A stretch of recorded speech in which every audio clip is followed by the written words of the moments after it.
Good morning and welcome to Global Healthcast, brought to you by Global Health Press. In this podcast series, once a week, we bring to you news and views about public health, vaccines, and vaccination. I am Joe Schmitt, and with me, as always, is Dr. Melvin Sanicas. Good morning to Switzerland. Good morning, Melvin. Good morning, Professor Schmidt. Good afternoon, good evening to those who are watching us or listening to us today. The first thing I have to say, Melvin, you are in cold Switzerland. I see the snow behind you, and at the same time, you have a wound on your left eye. What happened in Switzerland? Did you go skiing? No, not skiing. This is actually a sunburn from walking in the mountains over the weekend. In the cold mountains, a sunburn? Yes, in the cold mountains where you don't feel the sun. Okay. And I think on the right side, I can see a little bit that you were wearing even sunglasses, right? So it is those spots where the Yes, sunglasses didn't protect you. yes, that's So right. that was That's our right. first story. And having said this, the other topics for today are dengue fever globally. We talk about chronic stress and colorectal cancer. On standing at desks for work doesn't help you very much. I will speak about dengue in the immunocompromised host. I will talk about the impact of PCV 15 and 20, and we will inform you about our new website on health literacy in Asia. Stay tuned, and we start with the first topic. Melvin, what is the story on dengue on the globe? Yes, so I think this is something that was covered by The Guardian this past few days. Basically, it's talking about the burden of dengue this year, a record number of over 12.4 million cases so far. And this is much higher than the number of cases at this time last year. But the reason why I wanted to talk about this is because there's a new global strategy to tackle rising dengue cases, fueled by climate change, urbanization, and increased mosquito adaptation. And the World Health Organization is seeking $55 million to address these drivers and improve surveillance, mosquito control, and treatment options. So we've already mentioned climate change several times here at the Global Health Cast, but dengue can be fatal. And I think this is something that most people forget, especially for those with comorbidities, and a second infection really increase the risk of these severe outcomes. And in places like Brazil, for example, there are several circulating serotypes of dengue. As we know, we have dengue 1, 2, 3, and 4. And in Brazil, you almost see all of these four circulating at the same time. At the moment, when you talk about treatments, they are largely supportive. Though there's no new antiviral for dengue, but there is a relatively newer vaccine, the vaccine called Qdenga by Takeda, and it shows promise, but current immunization options remain limited in effectiveness and scalability. And I think at the moment, with this vaccine Qdenga, the manufacturer is not able to produce enough for basically the the 4 billion plus people in the world who are at risk for dengue. So I think Yeah. these are the key points I want to mention about this article. Yeah. So, number one, the threat is increasing, and the disease is even coming to Europe, at least with travelers. And there is a need for protection, but this is limited. And now WHO has an initiative to reduce cases again. That's right. Interesting story, Melvin. And then you have another interesting story on stress and colorectal cancer. That is sort of funny. What is it about? Mhm. I think these are two distinct diseases or two distinct things that we don't expect to see in a headline, right? But a new study showed that chronic stress disturbs the balance of our gut microbiota. And actually, this hastens the progression of colorectal cancer. And this was presented at the United European Gastroenterology, or the UEG. It is the leading nonprofit organization for excellence in digestive health in Europe. And this was 2 weeks ago in Vienna. And the lead researcher at West China Hospital in Sichuan University, who presented this study, explained that they used an antibiotic cocktail, so vancomycin, ampicillin, neomycin, and metronidazole to eradicate gut microbiota, and they followed it with fecal microbiota transplantation to investigate whether gut microbiota was necessary for chronic stress to accelerate colorectal cancer progression. And the team discovered that chronic stress increased tumor growth and reduced beneficial gut bacteria, especially the lactobacillus kind, which are critical for a healthy immune response against cancer. Very interesting. So we know that 95% of the cells in the human body are bacterial. And we just realize only now, and I have to say this specifically to myself, I never believed in that, but it looks like these bacteria really are an unknown terror for disease and health. And this is just another interesting finding adding to the body of evidence on the topic. Very nice, yeah. Very good. And you have another one, and I guess everybody who has been working in a company or in an office, you know the situation that is shown here. People are standing at their workplace. Yes. And there are even these expensive devices so that you don't need to sit all the time to improve your health. And what is the finding of this study, Melvin? And actually, I have to say that I am using this at the moment, right, when we are recording this. So just a reminder for me to do more, right? So in this study, it's a study in Australia involving over 80,000 people. They found that prolonged standing does not necessarily improve heart health and may even contribute to circulatory problems. And basically, it's saying that whether you're standing for a long time or sitting for a long time, they're actually both not good. And so you really need to move around, right? So regular movement, short walks, stretches, or light exercises, they really offer more health benefits than simply standing and not sitting, right? Because it's basically telling us that extended standing can also increase the risk of circulatory issues like varicose veins and dizziness due to blood pooling in the legs. So I think that's the most important key points from this study is that really move, right? Small changes, basically uh, reminding yourself that every 30 minutes or 60 minutes, move around. For 5 minutes, if you can do that. Or a bit more, maybe, or a bit more, yeah. Melvin, and would standing help if you have back pain, or is this helpful for orthopedic issues? Well, this is the other thing, right? If you have back pain specifically or lower back pain, having standing desks can help you. This is, of course, if you compare just sitting the whole day, right? It's better to stand if you have back pain. Yeah. Yeah, you strengthen your muscles. Core. Yes. Yeah, Exactly. yeah. Very interesting. So, very interesting items. You bring 3 very interesting items you brought us today. I only have 2. And the first one is on dengue in the immunocompromised host. And these authors try to evaluate the role of immunity in dengue severity. And this was a systematic review, and they were looking at outcomes in immunocompromised patients who had laboratory confirmed dengue. They did a meta-analysis on 115 studies, and 30 of these studies compared immunocompromised cases and non-immunocompromised controls, focusing mainly on children, 22 of the 30 studies, with malnutrition. Immunocompromised patients had a higher likelihood of dengue complications, but a lower likelihood of severe dengue. There was no difference in dengue mortality, but in the 85 studies that focused solely on immunocompromised patients, severe dengue and mortality rates were 9% and 4% respectively, mostly among adult solid organ transplant recipients and those with inflammatory diseases.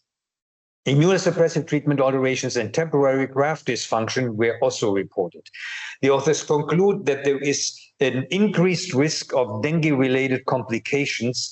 However, the data is limited as there is no robust data. And I would like to stress the last point.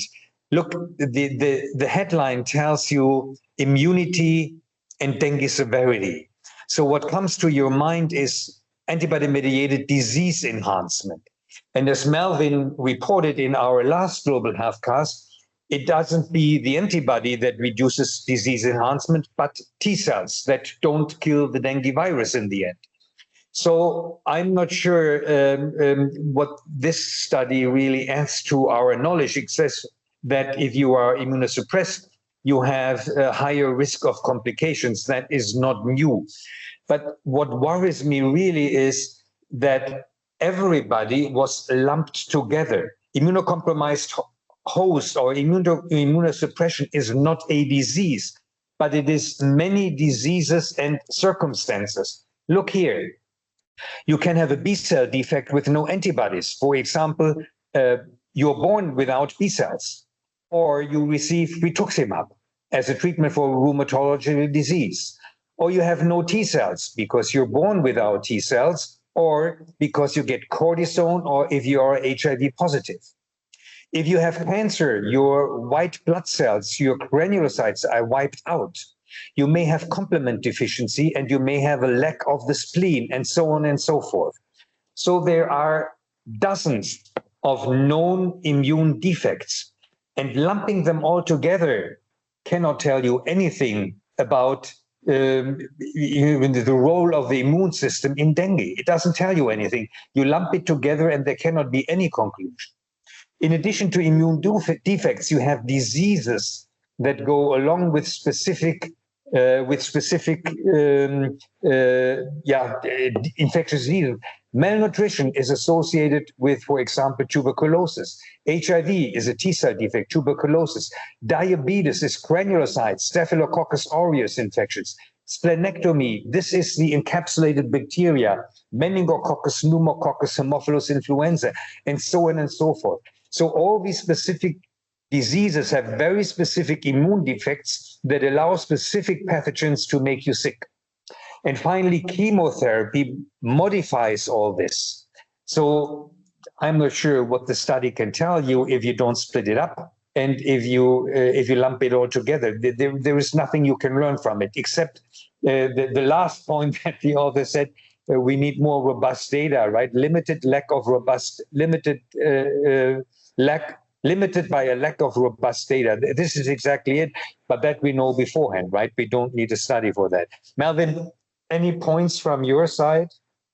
Yeah, I mean, when you talk about immunocompromised hosts, I think by definition, their immune system is not working. So I think we expect all of them to have severe complications with anything, right? You can replace dengue with influenza, RSV, and whatever you can think about, right? So I would imagine that for this study to be more insightful, they would have specifically looked at B cell defect and a specific disease, and that would even be able to tell us something specific and not just really this blanket statement of immunocompromised hosts are at increased risk of dengue complications.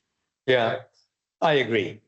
I have another topic here, and that is PCV15 or PCV20.